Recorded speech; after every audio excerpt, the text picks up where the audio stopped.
Hey guys, what's happening? I'm in Morehead City, North Carolina. I'll be finishing up. This is the last night here. Be heading out tomorrow. Start heading inland a little bit.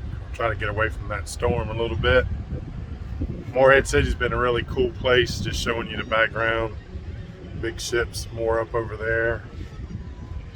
One of them little places where there's plenty of little bars or what have you along the waterfront that's free to tie up to if you want to go up to. So if y'all ever up in the Morehead City, North Carolina area, I strongly suggest you check it out. This video is the second part to the Skidaway Aquarium. There was so much information I couldn't do it like I normally do, like with the part 5 of the regular video, so I just wanted to get this finished. I didn't want to jip on this one because I thought it was really a good experience. I hope y'all enjoy it. Next week we'll get back to the regular shorter intro and then regular video. So hope y'all enjoy it. Take care.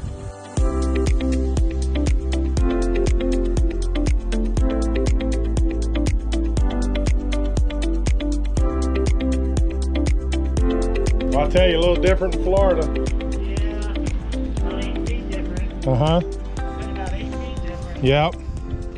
Hey guys, welcome back. This is part 2 of the video of the Skidaway Aquarium. Y'all remember where we left it off? Yeah. We had went out and put out the shrimp net. We brought the shrimp net up and was just starting to show what we caught. Y'all check it out. Oh, sorry. So, like on Deadliest Catch, is this where the lobster just flow out of the... Oh, yeah. That's some shrimp, fish, stingray. And a live cutlass fish here. You don't usually see them alive. So, to explain basically what the aquarium does is when they go out and do these trawls, they're wanting to bring in whatever's in the net, check it out, they count it. Some of the stuff they use for food back at the aquarium. Basically, this is how they keep up with how the ecology is on the river. I'll kind of let you take a look at it and let them explain some of the stuff that we're seeing. What are you looking for, Ann? So I'm looking for anything that I want to pull out so that it's not going to sting us or pinch us when we get a look at it. I was going to pull out this little stingray and let you see it a little bit closer. Okay.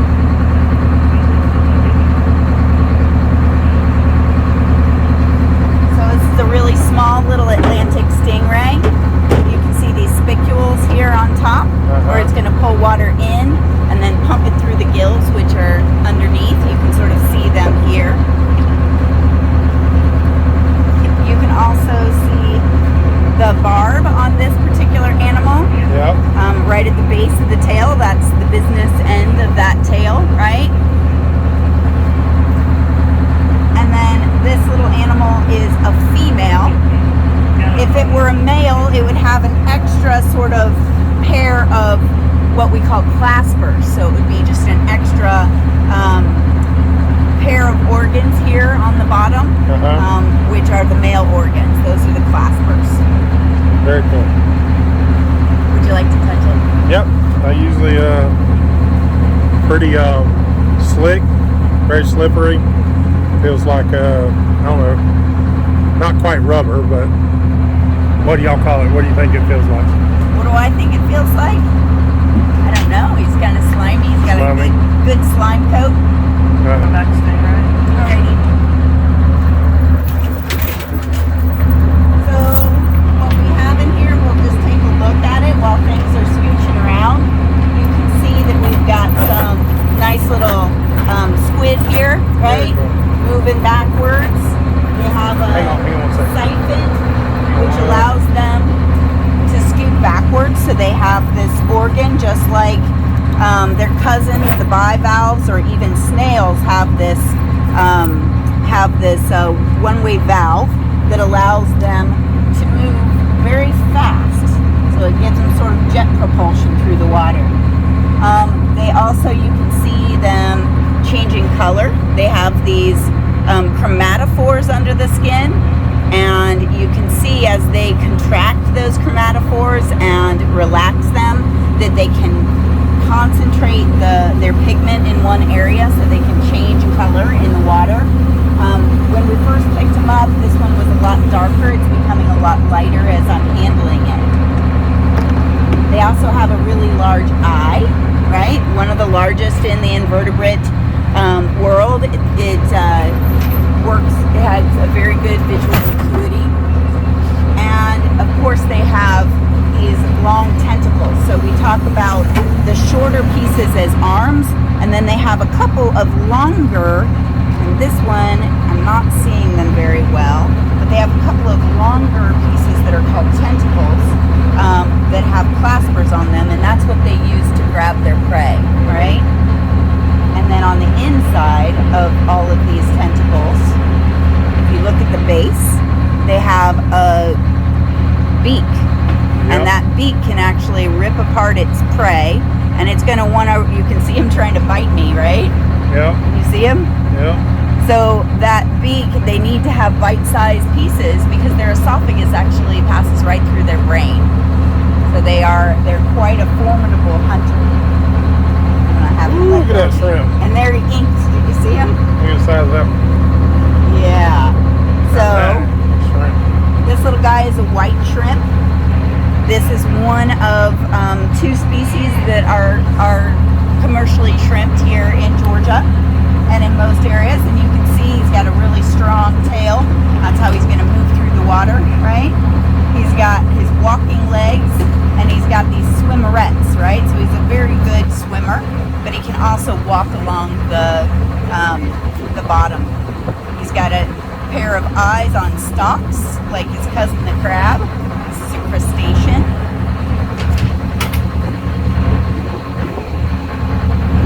And that's all good eating right there.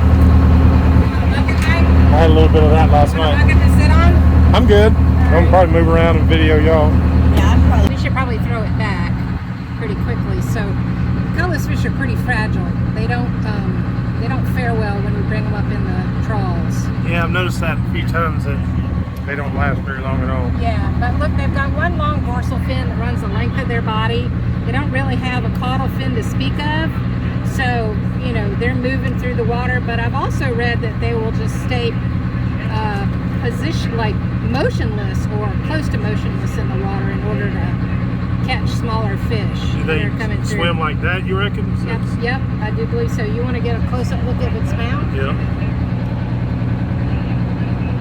That's pretty cool. Yeah. We've seen him maybe twice this length before, Uh-huh. so we'll let him go. Because it's a cool fish. Yep. And it's still gasping. right? We have some invertebrates. We've got a sponge here, which is going to do quite a bit of filtering of water. So sponges and the hydroids and these tunicates, these are all actually animals. And even though they kind of grow and they clump together, these are invertebrates. They are all considered, especially these the sea squirts or the tunicates here, these are considered fouling organisms. So those are the ones that are gonna grow on the dock or grow on your boat. This is the reason you pull your boat out and clean it on a regular basis, because these fouling organisms can obviously weigh down the boat and reduce the amount of hydrodynamic ability your boat has. How about we just keep it between us that Good Times has a lot attached to it? Right. And then you've got bryozoans, right, which are a little bit more flexible. So this is another type of animal. All of these are, you've got sponge and hydroids and our bryozoans. So guys, I hope y'all caught that, and I've done a lot of diving and never knew this, but all these things she's holding is animals, and I always thought they were plants. But all of these guys feed in a little bit different way. They're mostly feeding on whatever is coming through the water. So some of them, like the tunicate, will actually pump water through its body. So it'll pump it in through one of its siphons and out the other. And you can actually see its digestive system through the wall of its body. So would you say they're the canary in the mine? All of these animals are capable of that filtering process, right? And so that's the other important thing that they do. Besides creating substrate, they also filter water, and very importantly, they can bioaccumulate some of the contaminants that we have out in the waters. It's a thread herring. Yep. Oh, is it a thread herring? Yep. I was about to say, we have them on the West Coast. Yeah. They're pretty fish, aren't they? Yes, they are. There are thread herring or thread fin herring. great bait. Real oily fish, like one of herrings. Beautiful, aren't they? Lots of spots. I saw a pompano in there somewhere. I caught a pompano in Lots of anchovies. yesterday in a net. Did you? Yep. You look at the barbel on the whiting. Oop, shoot. One-handing it. See that little barbel underneath its chin? Right there. Yeah. Works sort of like a little feely finger. Curb bumper. You know, it helps them feel along the bottom. And they've got a lot of tactile information coming in there. So when they're trying to feed along the bottom, they've got a flat ventral surface. They've got what we call a truncated caudal fin, so they're chasing after stuff. This is a good example of a sprinting fish. It's got one big surface in its tail or caudal fin, so it can power forward by all of the muscles here in this part of the fish's body. That's what we eat, obviously, but together that group of muscles is called a peduncle.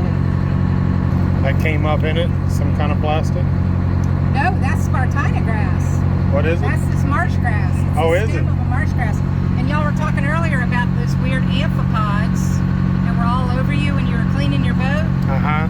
Amphipods come in all shapes and sizes, and then you know what a roly-poly is Yeah. on land? Well, so we've got versions of roly-polies called isopods. And this is an isopod that specializes Well, in looky there. living inside that hollow Spartina stalk. And it feeds on detritus. But there's some isopods that feed on blood. They're parasitic. We might find some of those in the gills of these fish. Maybe other animals. So y'all don't have as much like seagrass through the rivers here then because of the mud? See, in Tampa Bay, it's all seagrass. In the tidal range too. Yeah. Yes. Huh. Interesting. Anchovies that will open for me. Come here, little guys. There you go. So this little anchovy, this little bay anchovy has, you can see how large its mouth is, and if you can see inside, you can see these little gill rakers, right? Yep. Those are used to collect plankton out of the water. So it opens its mouth and it basically filters the water through. That means it's eating passively, right? It's pulling out whatever is in the water. So one of the studies that is done on this particular species is looking at microplastics in the water. So they can also, along with the plankton, when there's microplastics in the water, it can also digest that or take in that microplastic. One little Calinectes, a little swimming crab that's just recently molted. And so its exoskeleton hasn't hardened up yet. Carry that over? Sure. Alright. Now we get to sorting. On this data sheet, and now we get to count them. We're gonna separate them and count them. This is the fun part. You know you're of a certain age when you got your shades around your neck and your glasses on your face. So, our female, it's your test. Okay. First pair of swimming legs. That's female. That's a female. That's right. So I can get my degree now or later? You do? I confer it upon you. Really pretty tough looking, aren't they? Yeah. I bet if you took a picture of just that, people would have no clue that that was a shrimp the way that. So basically, they do these trawls a couple times a week. After they pull them up and they go through them, they count them, they sort them, and then they put them in bags, and then some of that goes back to the aquarium.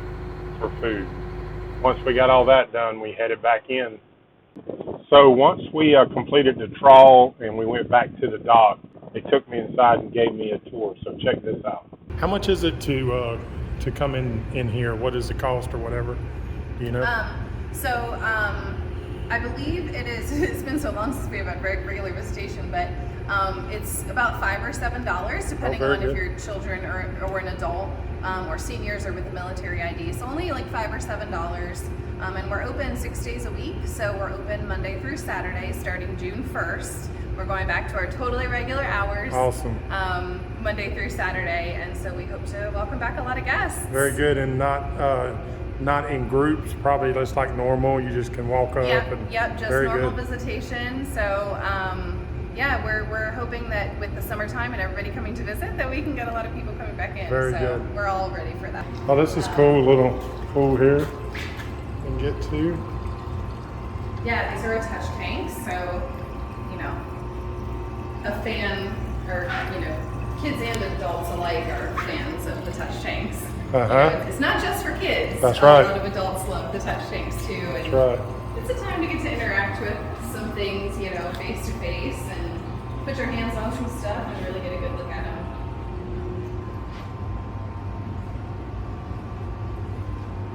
Whale jaw, I guess? Is that what it is? Yeah, those are humpback whale jawbone. Man, that would be a find right there out diving. Yeah, that was found just a couple, I say a couple years ago. Now it's probably been like closer to 10 years ago, but Wow. was found right off the Georgia coast by some divers, and some of the students at UGA's art school actually helped to make casts of the original jawbone to be displayed a few places around the state, which is really cool. So guys, the video is getting a little bit long, and what I'm going to do is show you just a quick sampling of what all that you can see there. I hope you get the opportunity to go by, as cheap as it is, Skidaway there in Georgia, and take the family and get in there and take a look at it.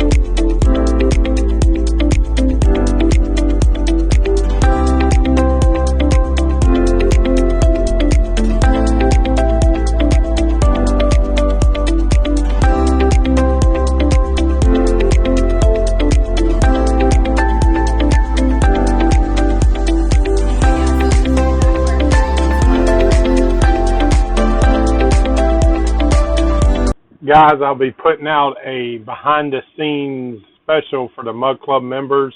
If you're interested in joining that, I'll be a link in the description. Mug Club members, you'll be getting an email soon.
Guys, I hope you enjoyed this video. If you did, hit the thumbs up.